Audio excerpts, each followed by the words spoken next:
त्याच्या हाईटच्या उंचीच्या याच्यावर शिकार करतात.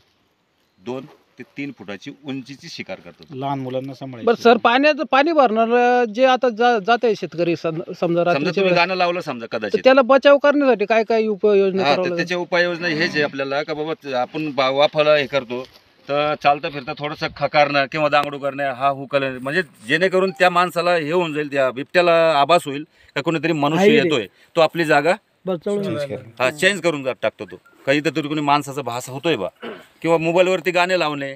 मोबाईलवरती गाणे लावलं त्याला असं वाटतं की कोणी एकपेक्षा 2 तरी माणसं जास्त आहे.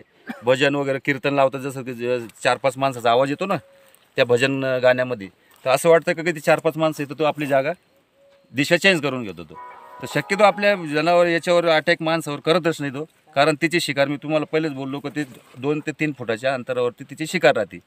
कदाचित त्याला अटॅक कधी होतो का माणूस चुपचाप आहे, चुपचाप बसलेला आहे आणि खाली वाकून काम करतोय. वाकून त्याला असं वाटतं काहीतरी शिकार डुक्कर आहे किंवा कुत्रा आहे. 4 पायाची शिकार आहे ना तिची. 2 पायावर कधीच शिकार करणार नाही बिबट. 2 पायावर उंच जनावर असला कधीच नाही. एखादा बैलावर जेव्हा होतो ना अटॅक, तो बसलेला राहतो आणि झोपेल राहतो. त्यावेळेस तो पाठीमागून येऊन फाटका मारतो, जसं वळला जनावर का तो नरडा धरतो, आणि नरडा धरल्यानंतर काय होतं का त्याला रक्तच निघतो. तर हे रुमाल जे उपरणं मी म्हणलं, जसं का रात्रीच्या वेळेस तुमचं उपरणं द्या इकडं, तसं हा उपरणं आपण गळ्यात असं करून बांधतो, फक्त असं टाकतो. कदाचित समजा आपल्यावरती हल्ला झाला आणि त्यानं धरलं तर त्याची जबान इतकी सेन्सिटिव्ह राहते का तो लगेच सोडून देणार. वास येईल का त्याला? हे उपरण्यामुळे जबान कपड्याचा लगेच सोडून देतो. कारण आजपर्यंत जेवढ्या बी घटना झालेल्या आहे, ज्याच्या गळ्यात उपरणा, दुपट्टा, साडीचा पदर हे पूर्ण वाचलेले आहे. ज्याच्या गळ्यात नाही आहे ते समजा हे झालेले आहे, घटना झालेली आहे, अशा दुर्घटना झालेल्या आहे. त्याच्यामुळे हा गळ्यात उपरणं वगैरे रात्रीच्या वेळेस जेवणाचा डबा वगैरे शेतात नेला चालतो का? काही वासना वगैरे जेवणाचा डबा नाही. मग आपल्याला शेतात जायचं समजा, प्राणी मांसाहारी प्राणी ना, मासा आणि प्राणी आहे, त्याच्यात काही संबंध नाही आहे. दुसरी गोष्ट का तुम्ही शेतात समजा आपल्याला इथं नेहमी यावं लागतं, तर आपला टायर घ्यायचा, वेस्टेड टायर मोटरसायकलचा, आणि त्या टायराला थोडं तोडून घ्यायचं असं 4 बोटाचा, आणि त्याच्यामध्ये जिवंत आपल्या मिरच्या ज्या वाळलेल्या मिरच्या राहतात, लाल मिरची, त्या बुकटीने करायची, अख्ख्या मिरच्या भरायच्या त्याच्यामध्ये आणि एका साईडला लावून द्यायचं. म्हणजे ते कचवा अगरबत्ती सारखं जळत राहतो 1 ते 2 तास. त्याचा ठसका 1 ते 2 किलोमीटरमध्ये पसरतो, आणि त्या पसरल्यामुळे तुमचे रानडुक्कर, हरणी येणं बंद होतात. कारण रानडुक्कर 5 किलोमीटरपासून शोषण क्रिया राहते रानडुकराची.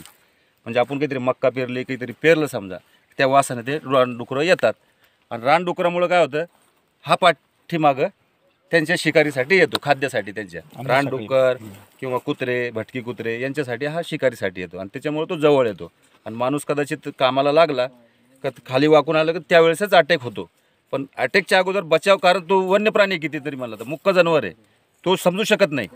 पण आपण समजू शकतो का आपला स्वतःचा बचाव. म्हणजे चालता बोलता समजा, चालता आपण 2 बी असले तर गप्पा मारणे, जोराने बोलणे, किंवा मोबाईलवरती शिंगल असले तर मोबाईलवरती बोलणे, हाच आपल्यासाठी बचाव आहे. आणि तसं आरडाओरडा करून त्याच्या पाठलाग करू नये. दिसलं ताबडतोब त्याच वेळेस कळवायचं की बाबा अशी घटना झालेली आहे, आपल्या इकडे कधी वन्य प्राण्याची काही शिकार झाली, त्याच वेळेस आम्हाला तात्काळ सांगा.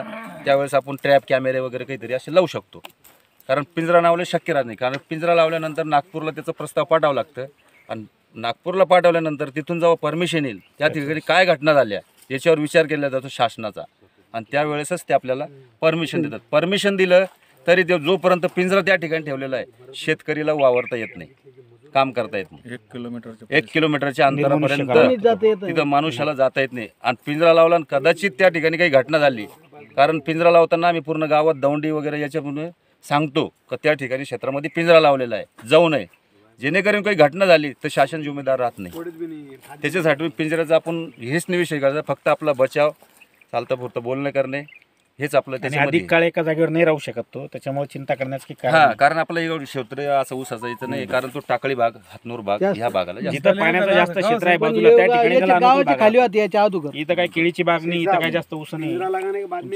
3 किलोमीटर में आदमी भी नहीं आ सकते. वही पता है ना आपण. टायर नसतील